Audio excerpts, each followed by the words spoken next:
As a reminder, this is what we're going for. And we're getting closer and closer. The big question is, can it break an official world record? We're here at the bakery. And we're starting with this Linda-sized bowl.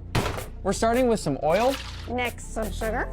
And a bunch of brown sugar. Then a bunch of eggs. Then 5 pounds of sour cream.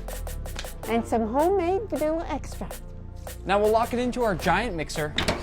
And then it's time for our first mix. That's what good cake sounds like. Now to finish it off, we'll go in with some flour. And now the cocoa powder. Now our second mix. Then finally our last ingredient, some steaming hot coffee. Coffee boosts the chocolate flavor in baked goods. Now it's time to start baking. We're gonna be filling 100 trays to make our donut. In we go.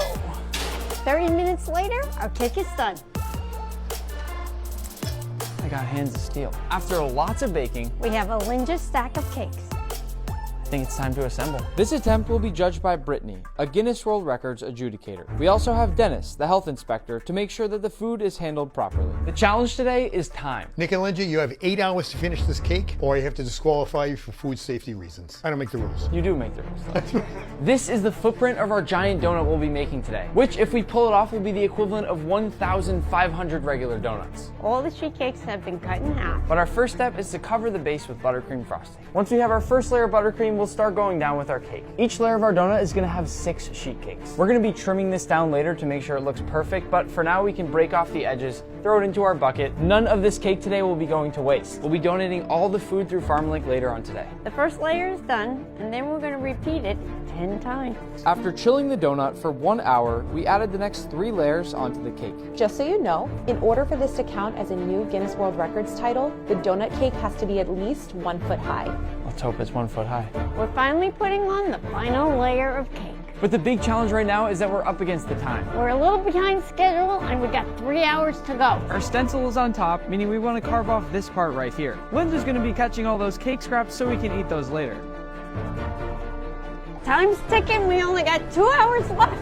In terms of the stability of this donut, this is where things start to get really dangerous. We don't want it collapsing in on itself, and we don't want it collapsing out. We're almost finished taking out this hole in the center of our donut, but I'll be honest, my arms are getting pretty tired. This is what it takes to get a world record. To finish things off, I'm kneading together some of the cake and frosting scraps that we have, and pressing it across the top, and some of the little cracks in the sides to make sure it looks perfect. Now that it's really starting to look like a donut, we have to add a layer of frosting across the entire thing, but this means we're getting pretty close. The thing that I'm really scared about right now is time. If we don't do this within that 8-hour mark, Dennis will toss the record. As a reminder, this is what we're going for. And we're getting closer and closer. This now has to go back in the fridge to firm up before we put the fondant on top. The fondant is what's going to lay across the top of the donut and make it perfectly smooth.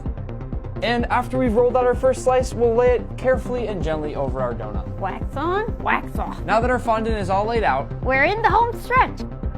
we're using multiple coats and colors in order to achieve that classic, realistic donut look. Now that our donut is the perfect golden brown color, we get to do the part that we're most excited for. Pouring on our glaze. Here we go.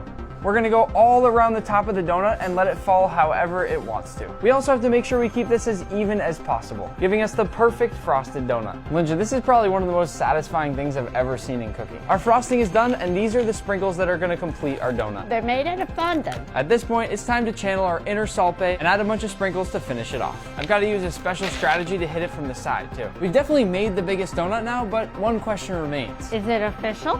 I can confirm we have a final weight, 225.9 pounds. And that makes this a brand new Guinness World Records title. Congratulations once again, you both are officially amazing. And the best part of it all, you'll find this donut in the Guinness World Records book of 2024. You'll be able to read about this record and all the other ones we've broken right here. Huge thanks to Oak Leaf Bakery for letting us use their facilities. All of this food today will be donated throughout Boston with the help of the FarmLink project.